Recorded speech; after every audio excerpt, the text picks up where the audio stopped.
La fusion nucléaire, elle pourrait régler tous nos problèmes énergétiques et en plus elle serait respectueuse de l'environnement. Mais cela paraît presque trop beau pour être vrai. Où est le hic?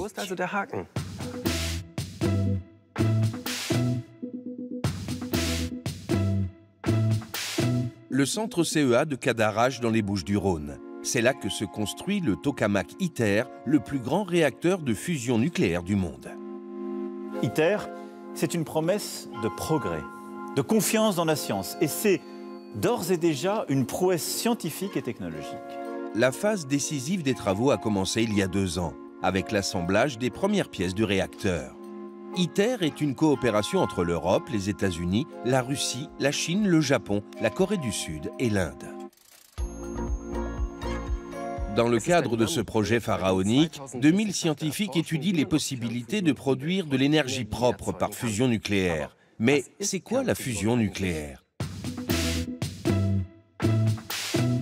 La fusion nucléaire est le contraire de la fission nucléaire, le phénomène sur lequel reposent les centrales nucléaires classiques. La fusion consiste à faire se mélanger 2 noyaux atomiques. Pour cela, les chercheurs utilisent d'une part du deutérium, appelé aussi hydrogène lourd, et d'autre part du tritium, l'hydrogène ultra lourd. De cette fusion des 2 noyaux d'hydrogène naissent un noyau d'hélium et un neutron. C'est le neutron qui va nous amener l'essentiel de l'énergie produite. Les neutrons étant électriquement neutres, donc insensibles au champ magnétique du tokamak, ils s'échappent et sont absorbés par le matériau de la paroi auquel ils transfèrent leur énergie sous forme de chaleur.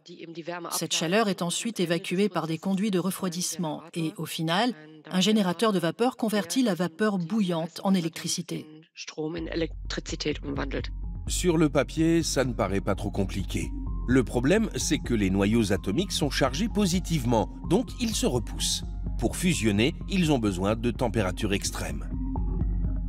Extrêmes, car on parle de pas moins de 150 millions de degrés Celsius ici. Et il faut une quantité d'énergie considérable pour atteindre ces températures. C'est pourquoi les expériences de fusion réalisées jusqu'ici engloutissent toutes beaucoup plus d'énergie qu'elles n'en produisent. Vous l'avez sûrement vu au collège, la matière peut être solide, liquide ou gazeuse. Mais un 4e état existe encore. Au-delà de 150 millions de degrés Celsius, on ne parle plus d'état gazeux mais de plasma. Le Soleil, par exemple, est une boule de plasma. Dans cet état, l'énergie et la vitesse des particules sont tellement élevées que les électrons se détachent de leurs noyaux atomiques. C'est ce qui rend la fusion nucléaire possible lorsque 2 noyaux se rencontrent. Et lors de ce processus, une quantité faramineuse d'énergie se libère. À titre d'exemple, 1 gramme de deutérium-tritium fournit autant d'énergie que 11 tonnes de charbon. Nous venons de voir comment la fusion nucléaire fonctionne en théorie. Qu'en est-il dans la pratique? À quelles difficultés les chercheurs sont-ils confrontés? Dans le cadre du méga-projet ITER de Cadarache, les ingénieurs planchent sur l'exploitation industrielle de la fusion nucléaire. Mais les défis techniques sont considérables. À commencer par le problème de la chaleur. Aucun matériau au monde ne résiste à une température de 150 millions de degrés Celsius. C'est pourquoi les scientifiques ont eu l'idée de générer un champ magnétique assez puissant pour confiner et modeler le plasma ultra brûlant afin d'éviter tout contact avec l'enveloppe du réacteur. Les aimants sont placés à l'extérieur de la chambre à plasma et pour fonctionner, ils ont besoin d'être considérablement refroidis. Les aimants supraconducteurs placés à 2 mètres en dehors opèrent à une température de moins 269 degrés Celsius. Cela veut dire qu'il fait plus froid là que sur la face cachée de la Lune et plus chaud au cœur du plasma qu'au cœur du Soleil. Une cloison recouverte d'une couche d'argent sert également à réfléchir cette chaleur incroyable. Et des conduites d'eau sont prévues pour l'évacuer. Mais on vient justement de découvrir des dégâts au niveau de ces conduites. Ce point-là, ajouté à d'autres difficultés techniques, pourrait retarder le projet de 5 ans maximum. L'échéance prévue, la mise en service complète d'ITER autour de 2035, ne pourra probablement pas être respectée. De plus, le coût de l'installation a quadruplé, passant de 5 à 20 milliards d'euros environ, et à cela s'ajoutent des défis diplomatiques. Depuis le début de la guerre en Ukraine, la collaboration avec les scientifiques russes est problématique. Les sanctions de l'UE compliquent aussi la livraison de composants importants arrivant de Russie. Par exemple, cette bobine d'induction dont la production s'est achevée récemment à Saint-Pétersbourg et qui est si volumineuse qu'elle doit être livrée par bateau. Nous avons convenu avec ITER Europe que notre navire arriverait à Amsterdam. Il déchargera la bobine sur le quai, sans s'amarrer, et repartira aussitôt. La bobine restera sur le quai, puis un navire européen arrivera de Marseille, la récupérera et la ramènera là-bas. Autrement dit, les défis diplomatiques et techniques ne manquent pas. À cela s'ajoute la question fondamentale de la maîtrise de la fusion nucléaire. Certains physiciens doutent que l'on puisse contrôler la fusion de manière générale. Car malgré les mesures prises, il est possible que des éruptions de plasma se produisent et que des particules franchissent le champ magnétique protecteur. Imaginez qu'une toute petite goutte d'hydrogène ou d'hélium atterrisse sur n'importe quel matériau à une température de 100 millions de degrés Celsius. Ce ne serait déjà pas agréable. J'imagine qu'il serait troué comme un morceau d'émental. Autre gageur, le tritium, le combustible nécessaire à la réaction de fusion nucléaire. Le tritium est radioactif et a une demi-vie très courte. L'avantage, il n'est pas très longtemps radioactif. L'inconvénient, il se désintègre très vite aussi.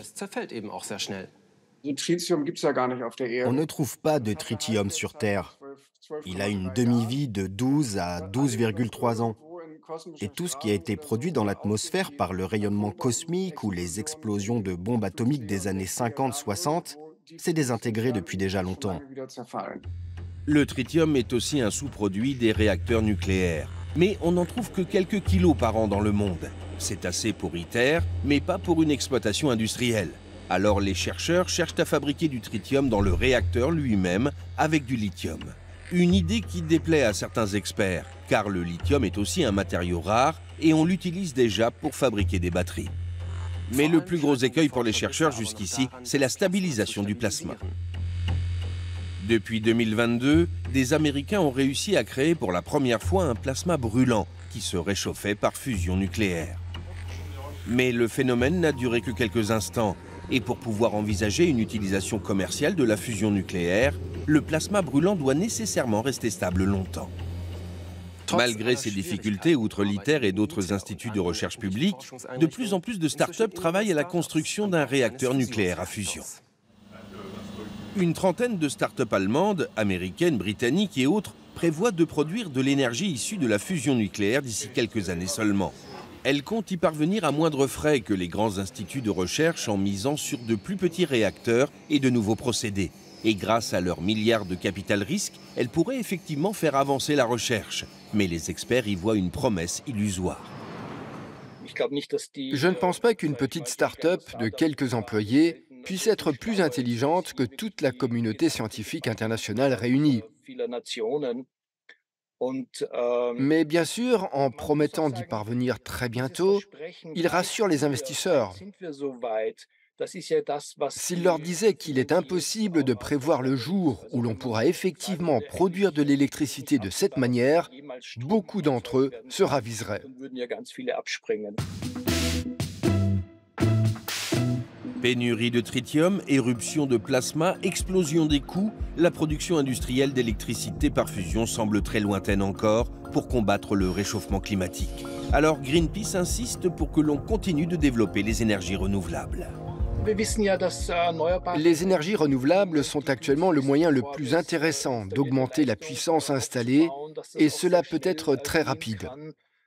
La fusion nucléaire ne la remportera jamais, cette course. Bien sûr, d'autres processus d'intégration seront nécessaires pour parvenir à 100% d'énergie électrique de sources renouvelables. Mais c'est quand même beaucoup plus simple que de construire des centrales nucléaires à fusion. Comment les choses se présentent-elles pour les décennies à venir dans ce contexte d'augmentation constante de la population mondiale et des besoins énergétiques ? Aurons-nous assez d'électricité sans les centrales électriques au gaz ou au charbon et autres réacteurs nucléaires qui polluent l'environnement? L'éolien et l'énergie solaire suffiront-ils? Regardez l'Asie, les zones à forte concentration urbaine, les chantiers navals ou la production d'acier. Comment cela peut-il fonctionner avec des fluctuations? Je ne veux vraiment pas dénigrer quoi que ce soit. Je suis foncièrement écologiste moi-même et je rêverais que l'on puisse tous vivre d'herbe, de soleil et de vent, mais ça ne sera pas possible. L'approvisionnement énergétique est le pilier de notre économie. La transition écologique en est entièrement tributaire et cela reste un sujet très controversé. Alors, la fusion nucléaire, un gouffre financier ou la solution à tous nos problèmes énergétiques malgré tout? Les chercheurs d'ITER pensent que l'on devrait pouvoir produire de l'électricité issue de la fusion nucléaire dès la deuxième moitié de ce siècle. Et pour eux, c'est le seul moyen d'assurer notre sécurité énergétique. Cela sera-t-il possible au regard des énormes difficultés technologiques? Il faudra certainement attendre quelques décennies encore pour le savoir.